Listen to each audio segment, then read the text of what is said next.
Good morning all of you. आज मैं हिंदी का 14वां पाठ शबरी पढ़ाऊंगी। सबसे पहले मैं कवि परिचय इसके। कवि हैं डॉक्टर प्रेम भारती। कवि, समीक्षक एवं शिक्षाविद डॉक्टर प्रेम भारती का जन्म 14 मार्च 1933 ईस्वी को मध्य प्रदेश राजगढ़ ब्यावरा के खुजनेर कस्बे में हुआ था। विक्रम विश्वविद्यालय से हिंदी अर्थशास्त्र में एमए, एमएड तथा लघु पत्रिकाओं पर केंद्रित विषय पर पीएचडी करने वाले डॉक्टर भारती के लेखन में भारतीयता के मूल तत्वों का समावेश है। अध्यात्म, शिक्षा तथा साहित्य के अनेकायामी अनुभवों को अपनी रचनाओं में अभिव्यक्त करने वाले डॉक्टर भारती ने अपने साहित्य में भारतीय संस्कृति और इतिहास के उज्ज्वल चरित्रों को काव्य में प्रस्तुत किया है। तो यहाँ से मैं एक पैराग्राफ बनाती हूँ, सेकंड लास्ट तक रखे रहेंगे।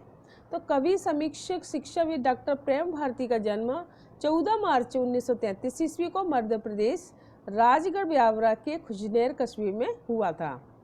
कस्बा होता है गांव से बड़ा, जहाँ पर सारी चीज़ें मिलती हैं। विक्रम विश्वविद्यालय से हिंदी अर्थशास्त्र में एमएड, एमए, एमएड और लघु पत्रिकाओं पर केंद्रित विषय पर, जो लघु पत्रिकाएँ छोटी छोटी पत्रिकाएँ होती हैं उन पर केंद्रित विषय पर उन्होंने पीएचडी करने वाले डॉक्टर भारती के लेखन में भारतीयता के मूल तत्वों का समावेश है। अध्यात्म, शिक्षा तथा साहित्य के अनेक यामी अनुभवों, मतलब अनेक क्षेत्रों का उनका अनुभव शिक्षा के क्षेत्र में से उन्होंने अपनी रचनाओं में अभिव्यक्त करने वाले डॉक्टर भारती ने अपने साहित्य में भारतीय संस्कृति और इतिहास के उज्ज्वल चरित्रों को काव्य में प्रस्तुत किया है। अब यहाँ से सेकंड पैराग्राफ बनाया मैंने लास्ट तक। शबरी, तुलसी के राम, वीरांगना, दुर्गावती, भगवान महावीर, राम बालकृष्ण शर्मा नवीन और समरस भारत के आधार स्तंभ आदि कृतियाँ डॉक्टर भारती के मानववादी स्वर को मुखरित करने वाली कृतियाँ हैं। सामाजिक समरसता की मूल्य चेतना को अपनी कृतियों में प्रतिष्ठित करने वाले डॉक्टर भारती अपनी निश्चल कर्म चेतना की सक्रियता से राष्ट्रीय गौरव की रक्षा का व्रत अपनी साहित्य साधना के माध्यम से प्रकट कर रहे हैं। अपनी सहज, सरल और आत्मीय अभिव्यक्ति में काव्य मूलों की रक्षा करते हुए डॉक्टर भारती ने साहित्य के शिल्प सौंदर्य को संप्रेषणीयता से मंडित किया है। प्राचार्य के पद पर रहते हुए राज्य शैक्षिक अनुसंधान एवं प्रशिक्षण परिषद के पाठ्य पुस्तक निर्माण प्रकोष्ठ के प्रभारी अधिकारी के रूप में भी कार्यरत रहे हैं। वर्तमान में राज्य स्तरीय साधारण सभा एवं कार्यकारिणी मध्य प्रदेश सर्व शिक्षा अभियान के सदस्य हैं। तो इन्होंने शबरी, इनकी जो रचनाएं हैं, शबरी, तुलसी के राम, वीरांगना दुर्गावती, भगवान महावीर, बालकृष्ण नवीन और समरस भारत के आधार स्तंभ आदि कृतियाँ इनकी रचनाएं डॉक्टर भारती के मानववादी स्वर को मुखरित करने वाली कृतियाँ हैं। ये सब इनकी रचनाएं इनके द्वारा लिखी हुई हैं। सामाजिक समरसता की मूल्य चेतना को भी अपनी कृतियों में प्रतिष्ठित करने वाले डॉक्टर भारती अपनी निश्चल कर्म चेतना सक्रियता से राष्ट्र गौरव की रक्षा का व्रत अपनी साहित्य साधना के माध्यम से प्रकट कर रहे हैं। तो सामाजिक समरसता मतलब समाज में सभी समान मूल्यों की चेतना से जो उनकी कृतियाँ यानी जो रचनाएं हैं प्रतिष्ठित करने वाले जो डॉक्टर भारती हैं, अपने कर्म में निश्चल चेतना सक्रियता राष्ट्र गौरव की रक्षा यानी अपने राष्ट्र की रक्षा हेतु जो उन्होंने रचना लिखी हैं उसका व्रत साहित्य के माध्यम से उन्होंने प्रकट किया है। तो अपने साहित्य की रचना करके यानी लेखन कार्य करके किए हैं, जिसके माध्यम से समाज में सभी उसको पढ़ सकें और उसको जान सकें। अपनी सहज सरल और आत्मीय अभिव्यक्ति में काव्य मूल्यों की रक्षा करते हुए डॉक्टर भारती ने साहित्य के शिल्प सौंदर्य की संप्रेषणता से मंडित किया है और उन्होंने अपनी सहज सरल आत्मीय अभिव्यक्ति काव्य मूल्यों की रक्षा अपनी काव्य रचना की रक्षा करते हुए डॉक्टर भारती ने साहित्य के शिल्प सौंदर्य संप्रेषणीयता को मंडित किया है। प्राचार्य के पद पर रहते हुए राज्य शैक्षिक अनुसंधान एवं प्रशिक्षण परिषद की पाठ्य पुस्तक निर्माण प्रकोष्ठ के प्रभारी अधिकारी के रूप में कार्यरत रहे हैं। वर्तमान में राज्य स्तरीय साधारण सभा और कार्यकारिणी मध्य प्रदेश सर्व शिक्षा अभियान के सदस्य हैं। तो सबसे पहले पाठ का सार यानी केंद्रीय भाव पढ़ूंगी। प्रस्तुत काव्यांश डॉक्टर प्रेम भारती की लोकप्रिय कृति शबरी से उद्धृत है।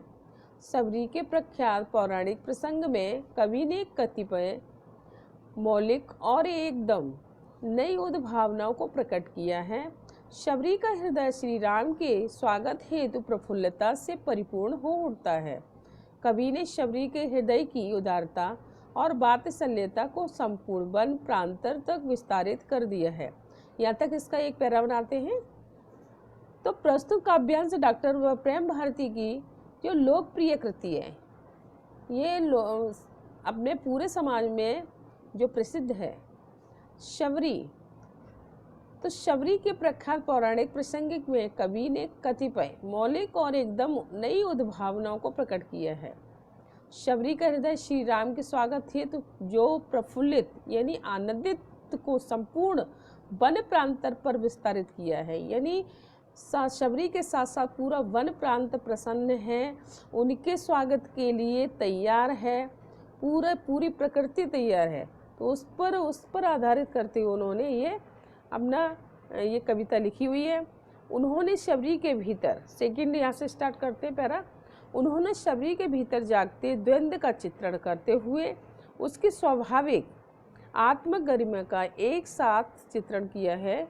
यद्यपि श्री राम के स्वागत हित उसके पास उपयुक्त भौतिक संसाधन नहीं है, किंतु प्रेम से भरा हृदय तो है। कवि ने इस प्रसंग में राम की आंखों में आंसुओं की छल छलाहट लाकर उसे एक नाम स्मृति विधान प्रदान किया है। श्री राम के आह्लाद, उनकी तृप्ति और प्रेम प्रबलता को कवि ने प्रभावशाली ढंग से प्रस्तुत किया है।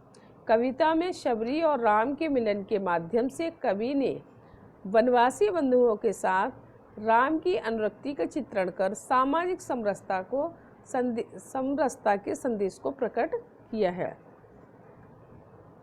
तो उन्होंने शबरी के भीतर जागते हुए दिन, मतलब जो शबरी के अंदर जो दिन जो छिड़ रहा था कि श्री राम आएंगे कि नहीं आएंगे, उनका पता नहीं किस तरह हमारे कुटिया में आएंगे, रहेंगे कि नहीं रहेंगे। तो ये सारी जो उनके अंदर हलचल जो चल रही थी, सारा उसका चित्रण किया गया है। यद्यपि श्री राम स्वागत है तो उनके पास कोई उपयुक्त भौतिक साधन नहीं थे, वन में साधारण सी झोपड़ी थी, बस रहने के लिए, बिछाने के लिए भी कुछ ज़्यादा खास नहीं था, खिलाने को भी कुछ नहीं था ज़्यादा, किंतु प्रेम से भरा हृदय तो था। उन प्रेम वाला उनके हृदय में बहुत प्रेम था और उनसे मिलने की बहुत इच्छा थी उनकी। कवि ने इस प्रसंग में राम की आंखों में जो आंसू झलकते उनके प्यार को देखकर एक नाम स्मृति विधान प्रदान किया है। उसको देख के उनका भी जो हृदय है भावुक हो उठता है और आंखों में आंसू आ जाते हैं। इसको उन्होंने पूरा विस्तार पूर्वक लिखा है। श्री राम के आह्लाद, उनकी तृप्ति और प्रेम प्रबलता को कवि ने प्रभावशाली ढंग से प्रस्तुत किया है। कविता जब उन्हें देख के, श्री राम को देख कर उनकी लगातार देखती रहती है, उन्हें विश्वास नहीं होता है कि श्री राम मेरे सामने हैं। तो जब उनको विश्वास फिर थोड़ी देर बाद जब देखते देखते होता है, तब उनकी आत्मा प्रेम से तृप्त हो जाती है। तो इसका प्रभावशाली ढंग से प्रस्तुत किया है। कविता में शबरी और राम के मिलन के माध्यम से कवि ने वनवासी बंधुओं के साथ में राम की अनुरक्ति का चित्रण, सामाजिक समरसता को, एक संदेश को प्रकट किया है। तो पूरे समाज को संदेश के रूप में प्रकट किया है। सबसे पहले मैं इसका एक पद्य पढ़ूंगी। और सत्य ही राम वहाँ पर पता लगाते मुनिगढ़ से, शबरी की कुटिया तक आए प्रेम रूप के मधुवन से। तो इसके दो में एक साथ लूँगी। स्वागत का सुविधान वहाँ था, स्वयं प्रकृति का उपमागर, जड़ चेतन सब भूल गया था, देख प्रभु का रूप प्रसार। तो यहाँ पर पहले मैं सबसे पहले कठिन शब्दों के अर्थ आप लोगों को बताऊंगी। मधुवन यानी होता है बगीचा, सुविधान माने अच्छा नियम या सुंदर व्यवस्था कह सकते हैं, उपमागर माने समानता का भंडार, प्रसार यानी फैलाव। तो यहाँ सबसे पहले अब ये कठिन शब्दों के बाद संदर्भ। प्रस्तुत पद्यांश हमारी पाठ्य पुस्तक बासंती के शबरी पाठ से लिया गया है। इसके कवि हैं डॉक्टर प्रेम भारती जी। प्रसंग, यहाँ शबरी की कुटिया में पधारे श्री राम के स्वागत का वर्णन किया गया है। अब व्याख्या। तो और सत्य ही राम वहाँ पर पता लगाते मुनिगढ़ से, ऋषि मुनियों से पता लगाते हुए श्री राम प्रेम के सजीव उद्यान के समान शबरी की कुटिया पर आए। आगे की लाइन दो, शबरी की कुटिया तक आए प्रेम रूप के मधुवन से।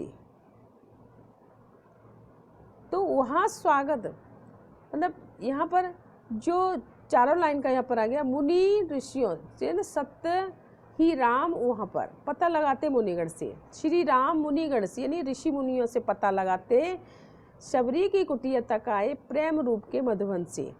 तो श्री राम प्रेम के सजीव उद्यान के समान शबरी की कुटिया पर आ गए। अब नीचे की लाइन, स्वागत का सुविधान वहाँ था, स्वयं प्रकृति का उपमागार। वहाँ पर स्वागत के लिए स्वयं प्रकृति का व्यवस्थित भंडार मौजूद था। जड़ चेतन सा भूल गया था, देख प्रभु का रूप प्रसार। भगवान श्री राम के स्वरूप का अनोखा प्रभाव देखकर, सुंदर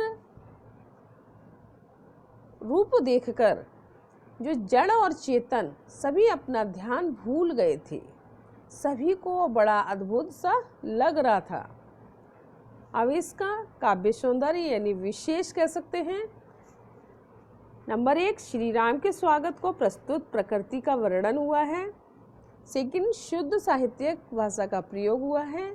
थर्ड, उपमानुप्रास अलंकार है। अब अगला, पीत पावड़े पड़े हुए थे वृक्षों के मधुबंदरवार, उससे चलकर ही कौशल सुत आए थे कुटिया के द्वार।